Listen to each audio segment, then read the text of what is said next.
they say, if we let him carry on like this, where's it going to lead if we let him carry on like this? Now, there's a fella called Gottfried Wilhelm Leibniz.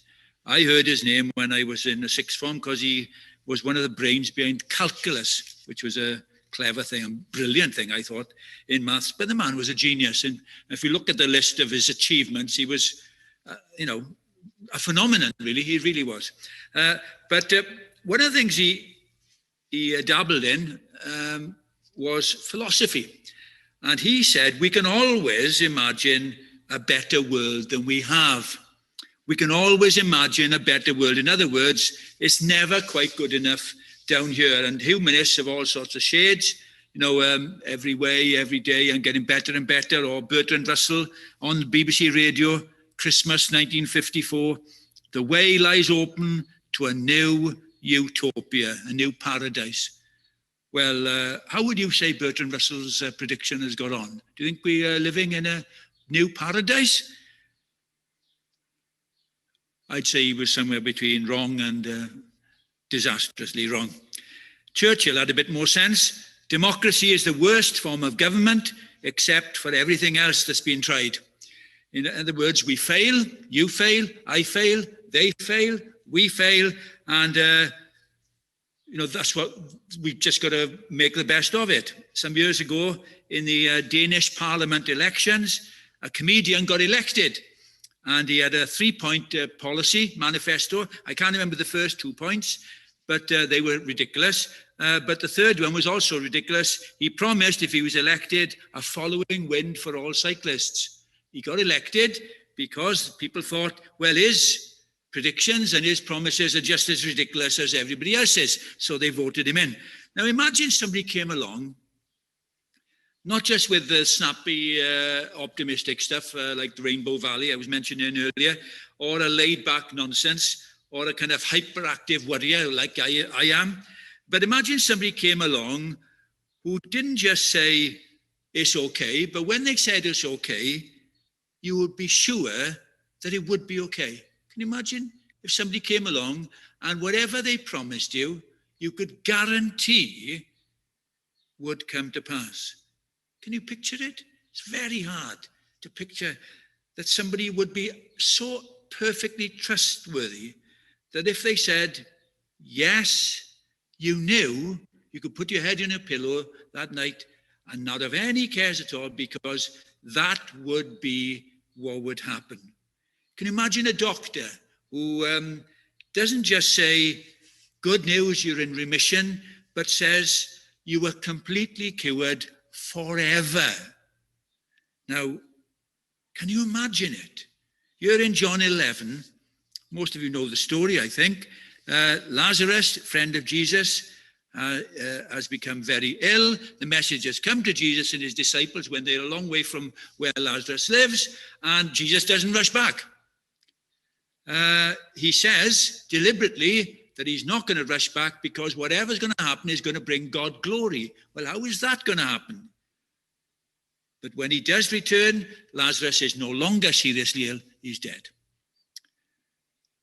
And Jesus weeps at the graveside, the horror of sin, death, grief. He weeps, and then he shouts to Lazarus. Now, I knew a woman years ago who, when her husband passed away in hospital, she was there, and she jumped on top of the bed and was slapping his face and shouting his name. But he was dead. It must have been a horrendous scene. But here's Jesus.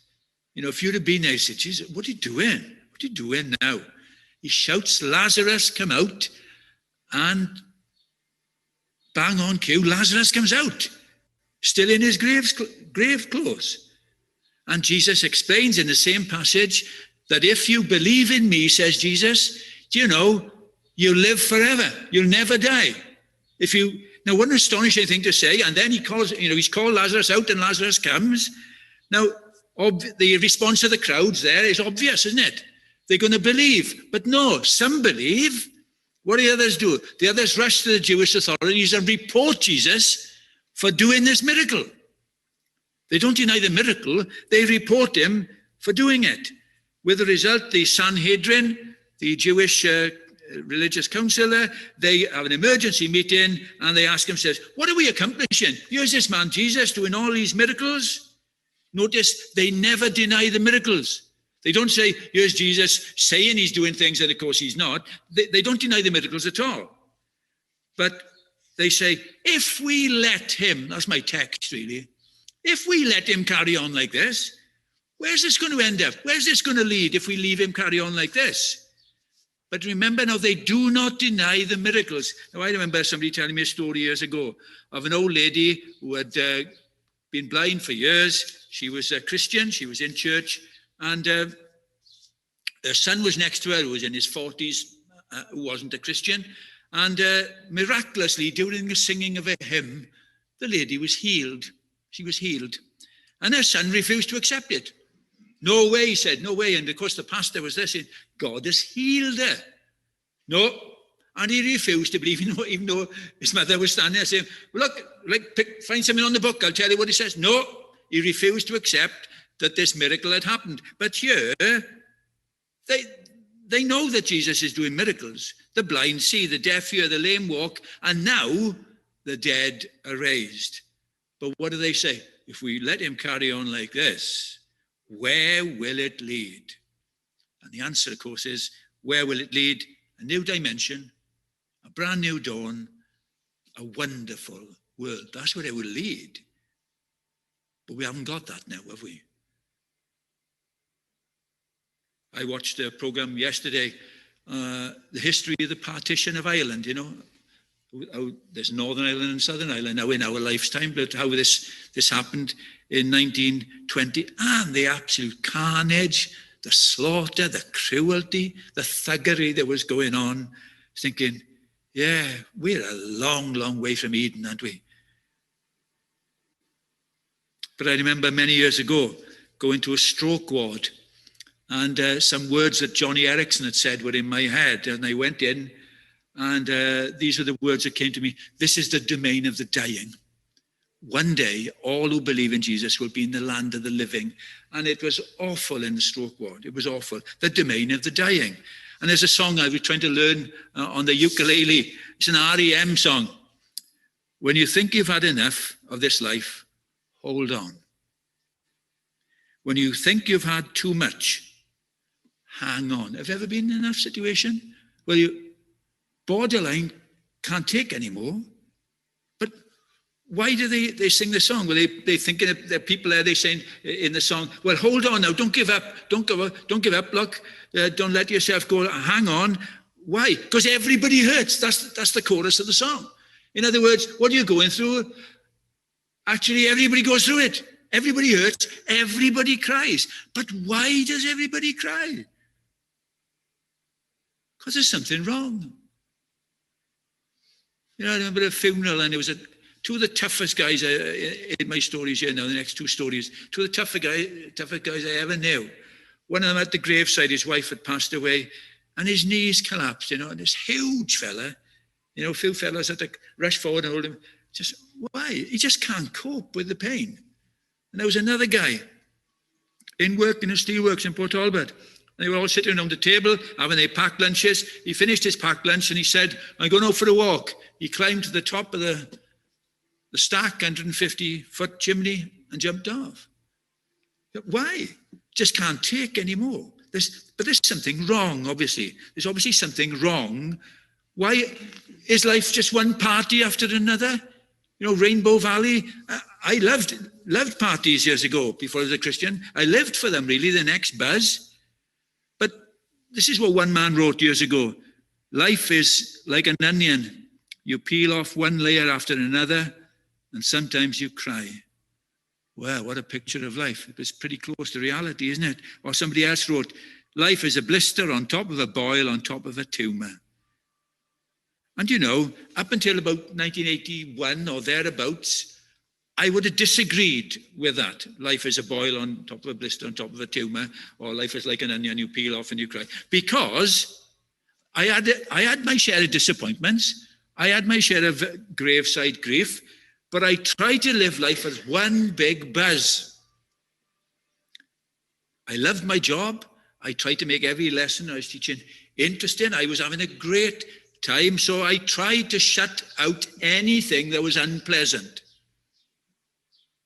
I lived for the next big thing, whatever it might be. But, I quoted last week at the start of the service, Psalm 18, two big things that I'd noticed there. The Lord reached down to me from on high to rescue me, and how he saves the humble, having done what? Having brought the proud crashing down. And he has to bring us down. And in the early 1980s, see, that was my story. I had a lovely family. I loved them. We went on great camping holidays in the summer. It was tremendous. I had a great job. I had a house. I had a car. I had health. And then in the next few years, I was going to be hit with one problem after another. And I know why now, but at the time, there was a suicide in the family. We'd had relatives to die in the past, obviously. But then one of the relatives, I was watching him slowly die. I'd never seen somebody slowly die before. And then there were people who died. They weren't elderly relatives. A 15-year-old girl in my class in school I was teaching. A 24-year-old former pupil dropped dead. A man in his 30s died. A man in his 40s then got cancer, having become a Christian, had cancer and died. And then I heard the gospel amidst all that. All this happened in about, I would say, 6 or 7 years. And then my wife says she's met with God. And so I know now what was happening. The Lord was shaking me. And I needed to be shaken because, I was in this optimistic bubble, man, head in the sand. It's ridiculous. My busy, enjoyable job was a great help. In some ways, I could forget about my troubles because I was so busy, I had to put them out of my mind. But in other ways, it was a distraction because it stopped me from thinking about the one important thing I needed to think about, my eternal destiny. See, why am I telling you this now? Because I'd never faced up to the reality. Like these people who call this emergency meeting and say, well, if we let him carry on, where's it going to... Well, you need to think about the man has just raised somebody from the dead. But they don't want to think. Have you ever thought, really thought? John Lennon, who was my hero for many years, he was in hospital one time and there was a Christian minister visiting the wards, saw John Lennon there, went over and said, what's happening with you, Mr. Lennon? And Lennon looked at him and said, I'm doing karma. In other words, I'm paying for my indiscretions, whatever, because that was obviously the Eastern religion he was thinking about. In other words, he was paying for his guilt or whatever it was. When he wrote Imagine, which I loved at the time, I thought it was brilliant. But actually, it's no help to any sane person. It's just escapism.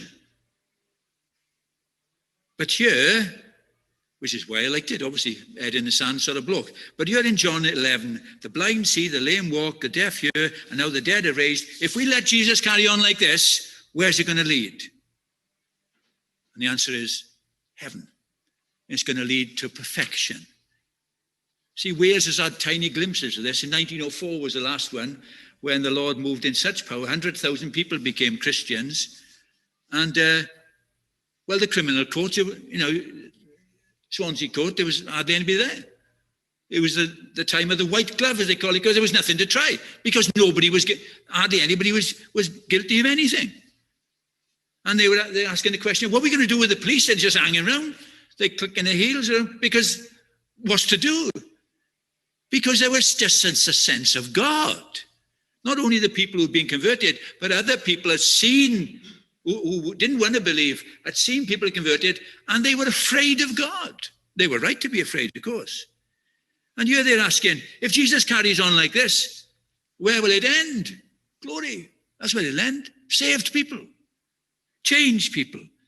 People who no longer live for themselves, but for him. Now in lockdown, there have been the most horrendous cases of domestic abuse. Why? Something's wrong with us. Man has turned in on himself, and it's ugly, and it's pernicious. destroys relationships. The Friends reunion, the TV show The Friends was last week. I didn't see it, but I read up about the 6 of them. It was an immensely popular show, 6 attractive people, the parts they played and whatever. Out of the 6, only one, the actress who plays Phoebe, only one is still married happily to the person they were married to in the 90s. 1 out of 6. I thought, now that's typical of where we're at, isn't it? Why? Something's wrong. Paramedic, was it 40 odd, poor Dab? He's just been told he's terminal. Why? Something's wrong. But when Jesus freely enters a life as king, remember Pilate said to him, are you a king? And he is the king. But wherever he's king, everything changes. He changes the person from the inside out. It might be slow, painfully slow, but he does begin to change you. Imagine, not John Lennon's song now, but imagine where you could trust politicians.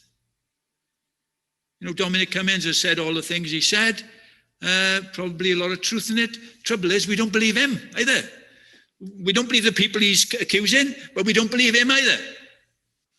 But imagine a world where it was just love and there was no tears, no pain, no boredom, where everything is fresh. And that's where Jesus is leading. When I was a kid, maybe you were the same, it was bedtime, and there was something perhaps on TV or something, perhaps we were playing a game, me and my sister or something, and I'd say, Mum, can I have just 10 minutes? 10 minutes till the program finishes, or 10 minutes till we finish this game, because it was so enjoyable, you wanted it to carry on. You know this sort of thing? I remember a man, his wife had passed away. I'd heard about it and I went to visit him months later. And I remember him saying to me, just what I'd give for just 5 more minutes with her. Yeah, that's it. 5 more minutes. Les Dawson, the comedian, sometimes he'd have late parties in his house. And if it was going well, he didn't want anybody to leave. He'd lock the door. And people would say, I've got to go now. It's 2 o'clock in the morning. He'd say, no, don't go. We might never have this fun again. Stay. Like people who win the Oscars, they hold the trophy up. They want to freeze the moment. This is the best they can ever be. They're thinking. But can you imagine a place where it's so wonderful and it never ends? Never ends. And all because of Jesus and his love for people like you and me. I was thinking, as I was driving over, I visited an old rugby playing pal many years ago. I was preaching in the village he lived in. Somebody told me, they said, your old mate is living up the road. So I visited him and I was trying to explain to him why I'd become a Christian. It's very hard, because he thought sins were, really, you murdered somebody, that kind of thing. And it was very hard, and I was thinking, do I focus on let's be honest, the bawdiness of our lifestyle, the flirting, the chasing the women and the drunkenness and all the stupid things. But of course, the essence is ignoring God, isn't it? John Bunyan, he felt disappointed with himself for swearing and for selfishness. And then he began to see he'd hurt God. Have you seen that? There was a primary school trip years ago. They went to a huge country park. They were having a great time. Some of them, with their teachers, went on the boating lake in rowing boats. And little boy Jerry fell in. He couldn't swim. And the nearest teacher, Mr. Brooks, jumped in and grabbed Jerry. And he managed to throw Jerry towards the boat. And they held out a paddle and they grabbed hold of him. Jerry, and took him in the boat, and they smacked him on the back a few times and he spat some dirty water out and he was fine. And then they looked back, Mr. Brooks had gone. He'd got his legs tangled in the reeds, he'd sunk, and by the time they got the rescue people out, Mr. Brooks was dead.